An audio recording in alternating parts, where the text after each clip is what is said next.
ಖ್ಯಾತ ನಟ ರವಿಚಂದ್ರನ್ ಅವರಿಗೆ ಸಿಲ್ಕ್ ಸ್ಮಿತಾ ಸಾಯುವ ಮುನ್ನ ಪದೇ ಪದೇ ಫೋನ್ ಮಾಡಿದ್ದರ ಹಿಂದೆ ಇದ್ದ ಆ ರಹಸ್ಯವಾದ ಕಾರಣ ಏನು? ಆಕೆ ಬರೆದ ಕೊನೆಯ ಪತ್ರದಲ್ಲಿ ಚಿತ್ರರಂಗದ ಯಾರ ಹೆಸರಿತ್ತು? ಸ್ನೇಹಿತರೆ, ಪರದೆಯ ಮೇಲೆ ಕಾಣುವ ಆ ಅಂದ ಚೆಂದ ಪರದೆಯ ಹಿಂದೆ ಕಾಣಿಸೋಲ್ಲ. ನಾನು ಯಾಕೆ ಈ ಮಾತನ್ನ ಹೇಳ್ತಾ ಇದ್ದೀನಿ ಅಂದ್ರೆ, ಸಿಲ್ಕ್ ಸ್ಮಿತಾ ಅವರು ಆ ನಟನೆ, ಆ ಗ್ಲಾಮರ್ ಇಡೀ ಪ್ರೇಕ್ಷಕರ ಮನಸ್ಸನ್ನೇ ಗೆದ್ದಿತ್ತು. ಆದರೆ ಅವರ ಜೀವನದಲ್ಲಿ ನಡೆದಂತಹ ಆ ಘಟನೆಗಳು ರೋಚಕ. ಸ್ನೇಹಿತರೆ, ಸೆಪ್ಟೆಂಬರ್ 23, 1996ರಂದು ಇಡೀ ಭಾರತೀಯ ಚಿತ್ರರಂಗಕ್ಕೆ ಒಂದು ಆಘಾತಕಾರಿ ಸುದ್ದಿ ಕಾದಿತ್ತು.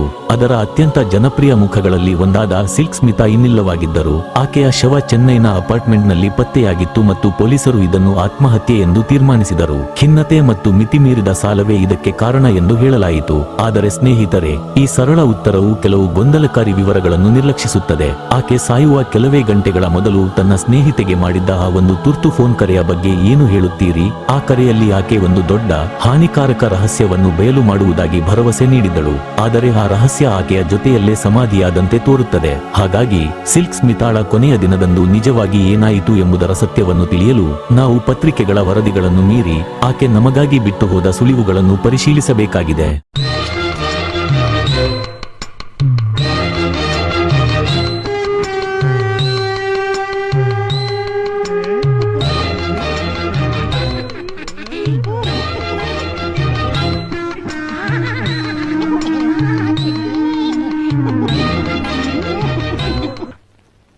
ನಮಸ್ಕಾರ, ನನ್ನ ಹೆಸರು ಸಿಲ್ಕ್.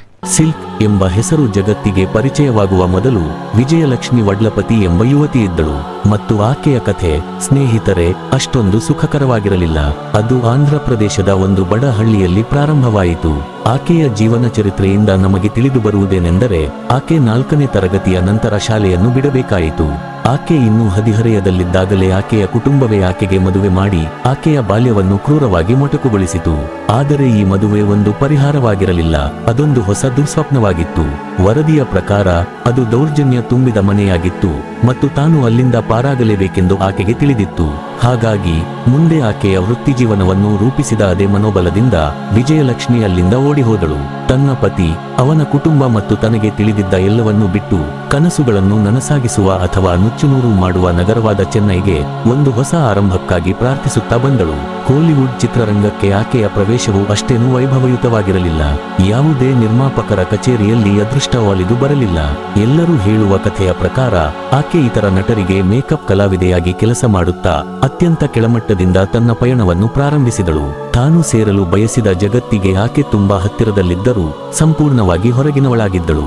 ಆಕೆಗೆ ಸಿಕ್ಕಿದ್ದು ಕೇವಲ ಸಣ್ಣ, ಮಾನ್ಯತೆ ಇಲ್ಲದ ಪಾತ್ರಗಳು ಮಾತ್ರ. ಆದರೆ ವಿಜಯಲಕ್ಷ್ಮಿ ತಾಳ್ಮೆಯಿಂದಿದ್ದಳು. ಒಂದೇ ಒಂದು ಪಾತ್ರ ತನ್ನ ಜೀವನವನ್ನು ಶಾಶ್ವತವಾಗಿ ಬದಲಾಯಿಸಲಿದೆ ಎಂಬ ಅರಿವಿಲ್ಲದೆ ಆ ಒಂದು ಅವಕಾಶಕ್ಕಾಗಿ ಕಾಯುತ್ತಿದ್ದಳು. ನಂಬುತ್ತೀರೋ ಇಲ್ಲವೋ, ಆಕೆಯ ಜೀವನದ ದೊಡ್ಡ ತಿರುವು ಸಿಕ್ಕಿದ್ದು ಒಂದು ಹಿಟ್ಟಿನ ಗಿರಣಿಯ ಬಳಿ. ಅಲ್ಲಿಯೇ ನಿರ್ದೇಶಕ ವಿನು ಚಕ್ರವರ್ತಿ ಆಕೆಯನ್ನು ನೋಡಿದರೆಂದು ಹೇಳಲಾಗುತ್ತದೆ. ಬೇರೆ ಯಾರು ಕಾಣದ ಒಂದು ಕಿಡಿಯನ್ನು ಅವರು ಆಕೆಯಲ್ಲಿ ಕಂಡರು. ಅವರು ಮತ್ತು ಅವರ ಪತ್ನಿ ಆಕೆಯನ್ನು ತಮ್ಮ ಆಶ್ರಯದಲ್ಲಿಟ್ಟುಕೊಂಡು ಆಕೆಗೆ ವಾಸಿಸಲು ಸ್ಥಳ ನೀಡಿ ಆಕೆಯ ಭವಿಷ್ಯಕ್ಕಾಗಿ ಹೂಡಿಕೆ ಮಾಡಿದರು. ಅವರು ಆಕೆಗಾಗಿ ನಟನೆ ಮತ್ತು ನೃತ್ಯ ತರಗತಿಗಳನ್ನು ಏರ್ಪಡಿಸಿ ಆಕೆ ಬಿರುಗಾಳಿಯಂತೆ ಪ್ರವೇಶಿಸಲಿರುವ ಚಿತ್ರರಂಗಕ್ಕೆ ಸಿದ್ಧಪಡಿಸಿದರು ಎಂದು ಹೇಳಲಾಗುತ್ತದೆ. ಮತ್ತು ನಂತರ ಆ ಘಟನೆ ನಡೆಯಿತು. ಆಕೆಯನ್ನು ಶಾಶ್ವತವಾಗಿ ಗುರುತಿಸುವಂತೆ ಮಾಡಿದ ಪಾತ್ರ 1980ರ ಚಲನಚಿತ್ರ ವಂಡಿಚಕ್ಕರಂ ನಲ್ಲಿ ಆಕೆ ಸಿಲ್ಕ್ ಎಂಬ ಪಾತ್ರವನ್ನು ನಿರ್ವಹಿಸಿದಳು. ಸ್ನೇಹಿತರೆ, ಅದೊಂದು ಸಣ್ಣ ಪಾತ್ರವಾಗಿತ್ತು, ಆದರೆ ತೆರೆಯ ಮೇಲೆ ಆಕೆಯ ಉಪಸ್ಥಿತಿಯನ್ನು ಅಲ್ಲಗಳೆಯುವಂತಿರಲಿಲ್ಲ. ಜನರು ಮಂತ್ರಮುಗ್ಧರಾದರು. ಸಿನಿಮಾ ಯಶಸ್ವಿಯಾಯಿತು, ಆದರೆ ನಿಜವಾದ ಕಥೆಯು ಹೊಸ ತಾರೆಯ ಉದಯವಾಗಿತ್ತು. ವಿಜಯಲಕ್ಷ್ಮಿ ಮಾಯವಾಗಿ ಆಕೆಯ ಸ್ಥಾನದಲ್ಲಿ ಸಿಲ್ಕ್ ಸ್ಮಿತಾ ನಿಂತಿದ್ದಳು. ಆ ಹೆಸರು ಒಂದು ಬ್ರ್ಯಾಂಡ್ ಆಯಿತು, ಧೈರ್ಯಶಾಲಿ ಮತ್ತು ನಿರ್ಭೀತ ಕಾಂತಿಯ ಸಂಕೇತವಾಯಿತು. ಸಿಲ್ಕ್ ಎಂಬ ಹೆಸರು ಮಾಂತ್ರಿಕವಾಗಿತ್ತು. ಪ್ರೇಕ್ಷಕರನ್ನು ಚಿತ್ರಮಂದಿರಗಳಿಗೆ ಸೆಳೆಯುವ ರಹಸ್ಯ ಪದ ಇದು ಎಂದು ನಿರ್ಮಾಪಕರಿಗೆ ತಿಳಿದಿತ್ತು. ಆ ಕ್ಷಣದಿಂದ ಆಕೆಯ ವೃತ್ತಿಜೀವನವು ಗಗನಕ್ಕೇರಿತು. 1980 ಮತ್ತು 90ರ ದಶಕದ ಆರಂಭದಲ್ಲಿ ಸಿಲ್ಕ್ ಸ್ಮಿತಾ ದಕ್ಷಿಣ ಭಾರತದ ಚಿತ್ರರಂಗದಲ್ಲಿ ಒಂದು ಪ್ರಬಲ ಶಕ್ತಿಯಾಗಿದ್ದಳು. ಚಲನಚಿತ್ರದ ಪೋಸ್ಟರ್ ಮೇಲೆ ಆಕೆಯ ಮುಖವಿದ್ದರೆ ಸಾಕು, ಅದು ಯಶಸ್ಸಿನ ಭರವಸೆ ಎಂದು ಜನರು ಹೇಳುತ್ತಿದ್ದರು. ವಿಫಲವಾಗುತ್ತಿರುವ ಚಿತ್ರವನ್ನು ಗೆಲ್ಲಿಸಲು ಆಕೆಯ ಒಂದು ನೃತ್ಯವನ್ನು ಸೇರಿಸುವಂತೆ ವಿತರಕರು ಒತ್ತಾಯಿಸುತ್ತಿದ್ದರು. ಆಕೆ ತಮಿಳು, ತೆಲುಗು, ಮಲಯಾಳಂ, ಕನ್ನಡ ಮತ್ತು ಹಿಂದಿ ಚಿತ್ರರಂಗದಲ್ಲಿಯೂ ಕೆಲಸ ಮಾಡಿದ್ದಳು. 2 ದಶಕಗಳಿಗಿಂತ ಕಡಿಮೆ ಅವಧಿಯ ವೃತ್ತಿಜೀವನದಲ್ಲಿ ಆಕೆ 450ಕ್ಕೂ ಹೆಚ್ಚು ಚಿತ್ರಗಳಲ್ಲಿ ನಟಿಸಿದ್ದಾಳೆಂದು ಅಂದಾಜಿಸಲಾಗಿದೆ. ಆಕೆ ಆ ಕಾಲದ ಸಂಪ್ರದಾಯವಾದಿ ನಿಯಮಗಳನ್ನು ಪ್ರಶ್ನಿಸಿ ಚಿತ್ರರಂಗದ ನಂಬರ್ 1 ಕಾಂತಿಯ ಸಂಕೇತವಾದಳು. ಆದರೆ ಇದು ಆಕೆಯ ಜೀವನದಲ್ಲಿ ಒಂದು ದೊಡ್ಡ ವಿರೋಧಾಭಾಸವನ್ನು ಸೃಷ್ಟಿಸಿತು. ತೆರೆಯ ಮೇಲೆ ಆಕೆ ಲಕ್ಷಾಂತರ ಜನರಿಗೆ ಒಂದು ಕಲ್ಪನೆಯಾಗಿದ್ದಳು, ಆದರೆ ತೆರೆಯ ಹಿಂದೆ ಆಕೆ ಅತ್ಯಂತ ಖಾಸಗಿ ಮತ್ತು ನಾಚಿಕೆ ಸ್ವಭಾವದ ವ್ಯಕ್ತಿಯಾಗಿದ್ದಳು ಮತ್ತು ತಾನು ಸಂಪೂರ್ಣವಾಗಿ ಒಂಟಿ ಎಂದು ಭಾವಿಸಿದ್ದಳು. ಆಕೆ ಯಾವಾಗಲೂ ಜನರ ಮಧ್ಯೆ ಇರುತ್ತಿದ್ದಳು, ಆದರೆ ಅವರೆಲ್ಲರಿಗೂ ಸಿಲ್ಕ್ ನ ಒಂದು ಭಾಗ ಬೇಕಿತ್ತು. ನಿಜವಾದ ವ್ಯಕ್ತಿ ವಿಜಯಲಕ್ಷ್ಮಿಯ ಬಗ್ಗೆ ಬಹುಶಃ ಯಾರಿಗೂ ಆಸಕ್ತಿ ಇರಲಿಲ್ಲ. ಈ ಆಳವಾದ ಒಂಟಿತನವು ಆಕೆಯ ಅಪಾರ ಖ್ಯಾತಿಯ ಕರಾಳ ಮುಖವಾಗಿತ್ತು. ಆಕೆ ಭಾರತದ ಅತ್ಯಂತ ಪ್ರಸಿದ್ಧ ಮಹಿಳೆಯರಲ್ಲಿ ಒಬ್ಬಳಾಗಿದ್ದರೂ ತಾನು ಅದೃಶ್ಯಳೆಂದು ಭಾವಿಸಿದ್ದಳು. ಜನಸಮೂಹದಿಂದ ಸಿಗುತ್ತಿದ್ದ ಆರಾಧನೆಯು ಆಕೆಯ ಒಳಗಿನ ಸ್ಯಾತೆಯನ್ನು ತುಂಬಲು ಸಾಧ್ಯವಾಗಲಿಲ್ಲ. ತಾನು ಕಷ್ಟಪಟ್ಟು ಗಳಿಸಿದ ಖ್ಯಾತಿಗೆ ಆಕೆ ಭಾರಿ ಬೆಲೆ ತೆತ್ತಳು. ಆಕೆ ಹೆಚ್ಚು ಪ್ರಸಿದ್ಧಳಾದಂತೆ ಹೆಚ್ಚು ಏಕಾಂಗಿಯಾದಳು ಮತ್ತು ಈ ಹಾದಿ ಆಕೆಯನ್ನು ಒಂದು ದುರಂತದ ತಾಣದತ್ತ ಕೊಂಡೊಯ್ಯುತ್ತಿತ್ತು.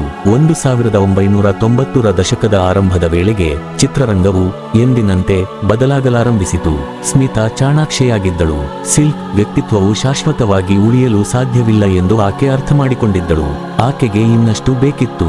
ಸೃಜನಾತ್ಮಕ ನಿಯಂತ್ರಣ, ಗೌರವ ಮತ್ತು ಕೇವಲ ಗ್ಲಾಮರ್ ವಸ್ತುವಿಗಿಂತ ಹೆಚ್ಚಾಗಿ ತನ್ನನ್ನು ನೋಡುವ ಅವಕಾಶಕ್ಕಾಗಿ ಆಕೆ ಹಂಬಲಿಸಿದಳು. ತಾನು ಕೇವಲ ನಟಿಯಲ್ಲ, ಸೃಷ್ಟಿಕರ್ತೆ ಎಂದು ಎಲ್ಲರಿಗೂ ಸಾಬೀತುಪಡಿಸಲು ಮತ್ತು ಶಾಶ್ವತವಾಗಿ ಉಳಿಯುವಂತಹದ್ದನ್ನು ನಿರ್ಮಿಸಲು ಆಕೆ ಬಯಸಿದ್ದಳು. ಈ ಪ್ರಬಲ ಮಹತ್ವಾಕಾಂಕ್ಷೆಯು ಆಕೆಯನ್ನು ಒಂದು ದೊಡ್ಡ ಹೆಜ್ಜೆ ಇಡಲು ಪ್ರೇರೇಪಿಸಿತು. ಆಕೆ ಚಲನಚಿತ್ರ ನಿರ್ಮಾಪಕಿಯಾಗಲು ನಿರ್ಧರಿಸಿದಳು. ತನ್ನ ವೃತ್ತಿಜೀವನದುದ್ದಕ್ಕೂ ಇತರರು ಹೇಳಿದಂತೆ ಕೇಳುತ್ತಿದ್ದ ನಟಿಗೆ ಇದೊಂದು ಕ್ರಾಂತಿಕಾರಿ ಹೆಜ್ಜೆಯಾಗಿತ್ತು. ಇದು ನಿಜವಾದ ಅಧಿಕಾರವನ್ನು ಹಿಡಿಯಲು, ತನ್ನದೇ ಚಲನಚಿತ್ರಗಳನ್ನು ನಿರ್ವಹಿಸಲು, ತನ್ನದೇ ಆದ ಇಮೇಜ್ ರೂಪಿಸಲು ಮತ್ತು ತನ್ನ ಆರ್ಥಿಕ ಭವಿಷ್ಯವನ್ನು ಭದ್ರಪಡಿಸಿಕೊಳ್ಳಲು ಆಕೆ ಮಾಡಿದ ಪ್ರಯತ್ನವಾಗಿತ್ತು. ಈ ಕನಸಿನಲ್ಲಿ ಆಕೆ ತನ್ನ ಸ್ವಂತ ಹಣದ ಗಣನೀಯ ಭಾಗವನ್ನು ಹೂಡಿಕೆ ಮಾಡಿದಳು. ಇದು ಒಂದು ದೊಡ್ಡ ಜೂಜಾಟವಾಗಿತ್ತು, ಆದರೆ ಆಕೆಗೆ ಇದು ತೆರೆಯ ಮೇಲಿನ ತಾರೆಯಿಂದ ತನ್ನ ಹಣೆಬರಹವನ್ನು ತಾನೇ ನಿಯಂತ್ರಿಸುವ ಬಲಶಾಲಿ ಮಹಿಳೆಯಾಗಿ ರೂಪಾಂತರಗೊಳ್ಳುವ ಸಂಕೇತವಾಗಿತ್ತು. ಆದರೆ ಸ್ನೇಹಿತರೆ, ಈ ಸುಂದರ ಕನಸು ಒಂದು ದುಸ್ವಪ್ನವಾಗಿ ಬದಲಾಗಲಿತ್ತು. ಸಿಲ್ಕ್ ಸ್ಮಿತಾ ನಿರ್ಮಾಪಕಿಯಾಗುವ ಮಹತ್ವಾಕಾಂಕ್ಷೆಯ ಯೋಜನೆ ಸಂಪೂರ್ಣ ವಿಪತ್ತಿನಲ್ಲಿ ಕೊನೆಗೊಂಡಿತು. ಆಕೆ ನಿರ್ಮಿಸಿದ ಚಲನಚಿತ್ರಗಳು ಆರ್ಥಿಕವಾಗಿ ವಿಫಲವಾದವು. ಆಕೆಯ ಉಳಿತಾಯವನ್ನು ನಾಶ ಮಾಡಿ ಆಕೆಯನ್ನು ತೀವ್ರ ಆರ್ಥಿಕ ಬಿಕ್ಕಟ್ಟಿಗೆ ದೂಡಿದವು. ಕನಸು ಕಣ್ಮರೆಯಾಗಿ ಅದರ ಸ್ಥಾನದಲ್ಲಿ ಸಾಲದ ಭಾರವು ಆವರಿಸಿತು. ಆಕೆಯ ಆರ್ಥಿಕ ಸಂಕಷ್ಟಗಳ ಜೊತೆಗೆ ವಂಚನೆಯ ಭಾವನೆಯು ಆವರಿಸಲಾರಂಭಿಸಿತು. ಆಕೆಯ ಮರಣದ ನಂತರ ಹೊರಬಂದ ಕಥೆಗಳು ಆಕೆಯ ನಂಬಿಕೆಯ ಸ್ವಭಾವವನ್ನು ದುರುಪಯೋಗಪಡಿಸಿಕೊಳ್ಳಲಾಯಿತು ಎಂದು ಸೂಚಿಸುತ್ತವೆ. ಔಪಚಾರಿಕ ಶಿಕ್ಷಣ ಮತ್ತು ವ್ಯವಹಾರದ ಅನುಭವವಿಲ್ಲದ ಕಾರಣ ಆಕೆಗೆ ಕಳಪೆ ಆರ್ಥಿಕ ಸಲಹೆ ನೀಡಿದ ಮತ್ತು ಆಕೆಯ ಹಣವನ್ನು ದುರುಪಯೋಗಪಡಿಸಿಕೊಂಡ ಜನರಿಗೆ ಆಕೆ ಸುಲಭದ ಗುರಿಯಾದಳು. ಆಕೆ ಹತಾಶೆಯಿಂದ ಬಯಸಿದ್ದ ನಿಯಂತ್ರಣವು ಕಣ್ಮರೆಯಾಗಿ ಆಕೆಗೆ ಯಾವುದೇ ನಿಯಂತ್ರಣವಿಲ್ಲದಂತಾಯಿತು. ಒಂದು ಕಾಲದಲ್ಲಿ ದೊಡ್ಡ ಸಂಭಾವನೆ ಪಡೆಯುತ್ತಿದ್ದ ನಟಿ ಈಗ ಸಾಲದಲ್ಲಿ ಸಿಕ್ಕಿಬಿದ್ದಿದ್ದಳು. ಆಕೆಯ ಸಾರ್ವಜನಿಕ ಗ್ಲಾಮರ್ ಇಮೇಜ್ ಬಿರುಕು ಬಿಡಲಾರಂಭಿಸಿ ಆಕೆಯ ಖಾಸಗಿ ದುಃಖವನ್ನು ಬಹಿರಂಗಪಡಿಸಿತು. ಸ್ನೇಹಿತರು ಆಕೆಯಲ್ಲಿ ಬದಲಾವಣೆಯನ್ನು ಗಮನಿಸಲಾರಂಭಿಸಿದರು. ಅವರಿಗೆ ತಿಳಿದಿದ್ದ ಚೈತನ್ಯಭರಿತ ತಾರೆ ಮೌನವಾಗಿ ಮತ್ತು ಒಂಟಿಯಾಗಿರಲು ಪ್ರಾರಂಭಿಸಿದಳು. ಆಕೆಯ ಆರ್ಥಿಕ ವಿನಾಶ ಮತ್ತು ಸಂಕೀರ್ಣ ವೈಯಕ್ತಿಕ ಸಂಬಂಧಗಳಿಂದ ಉಲ್ಬಣಗೊಂಡ ತೀವ್ರ ಖಿನ್ನತೆಯೊಂದಿಗೆ ಆಕೆ ಹೋರಾಡುತ್ತಿದ್ದಳು ಎಂದು ವ್ಯಾಪಕವಾಗಿ ನಂಬಲಾಗಿದೆ. ಯಾವಾಗಲೂ ಇದ್ದ ಒಂಟಿತನವು ಈಗ ಸಂಪೂರ್ಣವಾಗಿ ಆವರಿಸಿತ್ತು. ಆಕೆಯ ಇಮೇಜ್ನಿಂದ ಲಕ್ಷಾಂತರ ರೂಪಾಯಿ ಗಳಿಸಿದ ಅದೇ ಚಿತ್ರರಂಗ ಆಕೆಗೆ ಸಹಾಯ ಬೇಕಾದಾಗ ಆಕೆಯನ್ನು ಕೈಬಿಟ್ಟಂತೆ ತೋರಿತು. ಈಗ ಸ್ನೇಹಿತರೆ, ನಾವು ರಹಸ್ಯದ ಹೃದಯ ಭಾಗಕ್ಕೆ ಬಂದಿದ್ದೇವೆ. ಸೆಪ್ಟೆಂಬರ್ 22, 1996 ಸಂಜೆ ಸಾಯುವ ಕೆಲವೇ ಗಂಟೆಗಳ ಮೊದಲು ಸಿಲ್ಕ್ ಸ್ಮಿತಾ ಸರಣಿ ಫೋನ್ ಕರೆಗಳನ್ನು ಮಾಡಿದ್ದಳು. ಒಂದು ಕರೆ ಆಕೆಯ ಆಪ್ತ ಸ್ನೇಹಿತೆ ನಟಿ ಅನುರಾಧಾಗೆ. ಅನುರಾಧ ಅವರ ಸಾರ್ವಜನಿಕ ಹೇಳಿಕೆಗಳ ಪ್ರಕಾರ ಸ್ಮಿತಾ ತುರ್ತಾಗಿ ಮಾತನಾಡುತ್ತಾ ತಾನು ಗಂಭೀರವಾದ ವಿಷಯವನ್ನು ಚರ್ಚಿಸಬೇಕೆಂದು ಮತ್ತು ಮರುದಿನ ಭೇಟಿಯಾಗಲೇಬೇಕೆಂದು ಒತ್ತಾಯಿಸಿದಳು. ಅನುರಾಧ ಒಪ್ಪಿಕೊಂಡರು, ಆದರೆ ಆ ರಾತ್ರಿ ಹೋಗಲು ಸಾಧ್ಯವಾಗಲಿಲ್ಲ. ಹೀಗಾಗಿ ತನ್ನ ಸ್ನೇಹಿತೆಯೊಂದಿಗೆ ಕೊನೆಯ ಬಾರಿಗೆ ಮಾತನಾಡುವ ಅವಕಾಶವನ್ನು ಕಳೆದುಕೊಂಡರು. ಸ್ಮಿತಾ ತಾನು ನಂಬಿಕಸ್ಥ ಸ್ನೇಹಿತ ಎಂದು ಪರಿಗಣಿಸಿದ್ದ ಕನ್ನಡ ನಟ ರವಿಚಂದ್ರನ್ ಅವರನ್ನು ಸಂಪರ್ಕಿಸಲು ಪದೇ ಪದೇ ಪ್ರಯತ್ನಿಸಿದಳು. ರವಿಚಂದ್ರನ್ ನಂತರ ನಡೆದ ಘಟನೆಯ ಬಗ್ಗೆ ತೀವ್ರ ವಿಷಾದ ವ್ಯಕ್ತಪಡಿಸಿದರು. ಅವರು ಕಳಪೆ ನೆಟ್ವರ್ಕ್ ಇರುವ ಪ್ರದೇಶದಲ್ಲಿ ಚಿತ್ರೀಕರಣದಲ್ಲಿದ್ದರು ಮತ್ತು ತಪ್ಪಿಹೋದ ಕರೆಗಳನ್ನು ನೋಡಿದರು. ನಂತರ ಮರಳಿ ಕರೆ ಮಾಡಬಹುದೆಂದು ಭಾವಿಸಿದ್ದರು. ಮರುದಿನ ಅದು ತಡವಾಗಿತ್ತು. ಆಕೆಗೆ ಅವರಿಗೆ ಹೇಳಬೇಕಾದಷ್ಟು ಮುಖ್ಯವಾದ ವಿಷಯ ಏನಿತ್ತು? ಖುದ್ದಾಗಿ ಹಂಚಿಕೊಳ್ಳಬೇಕಾಗಿದ್ದ ಆ ರಹಸ್ಯ ಯಾವುದು? ಸಂಪರ್ಕ ಸಾಧಿಸಲು ಮಾಡಿದ ಈ ಕೊನೆಯ ಹತಾಶ ಪ್ರಯತ್ನಗಳು ಆಕೆ ದೊಡ್ಡದಾದ ಏನನ್ನು ಬಹಿರಂಗಪಡಿಸುವ ಅಂಚಿನಲ್ಲಿದ್ದಳು ಎಂದು ಸೂಚಿಸುತ್ತವೆ. ಸೆಪ್ಟೆಂಬರ್ 23, 1996 ಬೆಳಿಗ್ಗೆ ರಾಷ್ಟ್ರವು ಆಘಾತಕಾರಿ ಸುದ್ದಿಗೆ ಎಚ್ಚರವಾಯಿತು. ಸಿಲ್ಕ್ ಸ್ಮಿತಾ 35ನೇ ವಯಸ್ಸಿನಲ್ಲಿ ನಿಧನರಾಗಿದ್ದರು. ಎಲ್ಲರೂ ಏನಾಯಿತು ಎಂದು ಅರಗಿಸಿಕೊಳ್ಳಲು ಹೆಣಗಾಡುತ್ತಿರುವಾಗ ಮತ್ತೊಂದು ಸುಳಿವು ಹೊರಬಂದಿತು. ಘಟನಾ ಸ್ಥಳದಲ್ಲಿ ಕಂಡುಬಂದ ಕೈಬರಹದ ಪತ್ರ. ಇದು ಸರಳ ಆತ್ಮಹತ್ಯೆ ಪತ್ರವಾಗಿರಲಿಲ್ಲ. ಅದನ್ನು ತೀವ್ರ ನೋವಿನಲ್ಲಿದ್ದ ವ್ಯಕ್ತಿಯೊಬ್ಬಳ ಚದುರಿದ ಭಾವನಾತ್ಮಕ ಬರಹ ಎಂದು ವಿವರಿಸಲಾಗಿದೆ. ಪೂರ್ಣ ಪತ್ರವನ್ನು ಎಂದಿಗೂ ಸಾರ್ವಜನಿಕಗೊಳಿಸಲಾಗಿಲ್ಲ. ಆದಾಗ್ಯೂ ವರ್ಷಗಳಲ್ಲಿ ಅದರ ಅನುವಾದಿತ ಆಯ್ದ ಭಾಗಗಳನ್ನು ಹಂಚಿಕೊಳ್ಳಲಾಗಿದೆ. ಒಂದು ಭಾಗದಲ್ಲಿ ಆಕೆ, ನಟಿಯಾಗಲು ನಾನು ಎಷ್ಟು ಕಷ್ಟಪಟ್ಟಿದ್ದೇನೆ ಎಂಬುದು ನನಗೆ ಮಾತ್ರ ಗೊತ್ತು ಎಂದು ಬರೆದಿದ್ದಳು ಎಂದು ವರದಿಯಾಗಿದೆ. ಪತ್ರದಲ್ಲಿ ತನ್ನನ್ನು ಬಳಸಿಕೊಳ್ಳಲಾಗಿದೆ ಎಂಬ ಭಾವನೆಯ ಬಗ್ಗೆ ಹೇಳಲಾಗಿದೆ. ಅನೇಕರು ನನ್ನ ದೇಹ ಮತ್ತು ನನ್ನ ಕೆಲಸವನ್ನು ಬಳಸಿಕೊಂಡರು ಎಂದು ಹೇಳಲಾಗಿದೆ. ಇದು ತನ್ನ ಇಮೇಜ್ನಿಂದಲೇ ಅತಿ ದೊಡ್ಡ ಯಶಸ್ಸು ಮತ್ತು ಭಾರವಾದ ಹೊರೆಯನ್ನು ಹೊತ್ತ ಮಹಿಳೆಯೊಬ್ಬಳ ಹೃದಯ ವಿದ್ರಾವಕ ಮಾತು. ಪತ್ರವು ಸಂಕಟದಿಂದ ತುಂಬಿದೆ ಮತ್ತು ವರದಿಗಳ ಪ್ರಕಾರ ತನಗೆ ಮೋಸ ಮಾಡಿದ ವ್ಯಕ್ತಿಗಳ ಹೆಸರನ್ನು ಸಹ ಅದರಲ್ಲಿ ಉಲ್ಲೇಖಿಸಲಾಗಿದೆ. ತಾಯೇ ಭರವಸೆ ನೀಡಲಾಗಿದ್ದ ಆದರೆ ಎಂದಿಗೂ ಸಿಗದ ಜೀವನಕ್ಕಾಗಿನ ಆಳವಾದ ಹಂಬಲದ ಬಗ್ಗೆಯೂ ಅದು ಮಾತನಾಡುತ್ತದೆ. ಕಳೆದ 5 ವರ್ಷಗಳಿಂದ ಒಬ್ಬ ವ್ಯಕ್ತಿ ನನಗೆ ಜೀವನ ನೀಡುವುದಾಗಿ ಹೇಳುತ್ತಿದ್ದ ಎಂದು ಒಂದು ಅನುವಾದಿತ ಸಾಲು ಹೇಳುತ್ತದೆ. ಆ ಜೀವನಕ್ಕಾಗಿ ನಾನು ಎಷ್ಟು ಹಂಬಲಿಸಿದೆ ಎಂದು ನಿಮಗೆ ತಿಳಿದಿದೆಯೇ? ಆದರೆ ಇದೆಲ್ಲವೂ ಕೇವಲ ಮಾತುಗಳು ಎಂದು ನಾನು ಅರಿತುಕೊಂಡಾಗ ನಾನು ದಣಿದು ಹೋದೆ. ಸ್ನೇಹಿತರೆ, ಈ ಪತ್ರವು ಸ್ಪಷ್ಟ ಉತ್ತರಗಳನ್ನು ನೀಡುವುದಿಲ್ಲ. ಇದು ಆಕೆ ಎದುರಿಸುತ್ತಿದ್ದ ವಂಚನೆ, ಹೃದಯಾಘಾತ ಮತ್ತು ಆರ್ಥಿಕ ವಿನಾಶದ ಬಗ್ಗೆ ಇನ್ನಷ್ಟು ಪ್ರಶ್ನೆಗಳನ್ನು ಹುಟ್ಟುಹಾಕುತ್ತದೆ. ಸಿಲ್ಕ್ ಸ್ಮಿತಾಳ ಸಾವಿಗೆ ಅಧಿಕೃತ ಕಾರಣ ಆತ್ಮಹತ್ಯೆ ಎಂದೇ ದಾಖಲಾಗಿದೆ. ಮತ್ತು ಹೌದು, ಸಾಲ ಮತ್ತು ಖಿನ್ನತೆಯಂತಹ ಸಮಸ್ಯೆಗಳು ಆಕೆಗೆ ನಿಸ್ಸಂದೇಹವಾಗಿ ಇದ್ದವು. ಆದರೆ ಆ ಕೊನೆಯ ನಿಮಿಷದ ಫೋನ್ ಕರೆಗಳು ಮತ್ತು ಆ ನಿಗೂಢ ಪತ್ರದಲ್ಲಿನ ಕಾಡುವ ಮಾತುಗಳು ದಶಕಗಳಿಂದ ಜನರನ್ನು ಪ್ರಶ್ನಿಸುವಂತೆ ಮಾಡಿವೆ.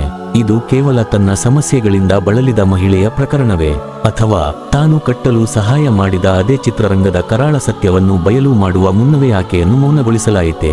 ಸಿಲ್ಕ್ ಸ್ಮಿತಾಳ ಕಥೆಯು ಒಂದು ಆಳವಾದ ದುರಂತ. ಖ್ಯಾತಿಯ ಯಂತ್ರವು ಹೇಗೆ ಒಬ್ಬ ತಾರೆಯನ್ನು ಸೃಷ್ಟಿಸಿ ಅವರ ಇಮೇಜ್ನಿಂದ ಲಾಭ ಗಳಿಸಿ ನಂತರ ಅದರ ಹಿಂದಿನ ಮನುಷ್ಯನನ್ನು ತಿರಸ್ಕರಿಸಬಹುದು ಎಂಬುದನ್ನು ಇದು ಬಹಿರಂಗಪಡಿಸುತ್ತದೆ.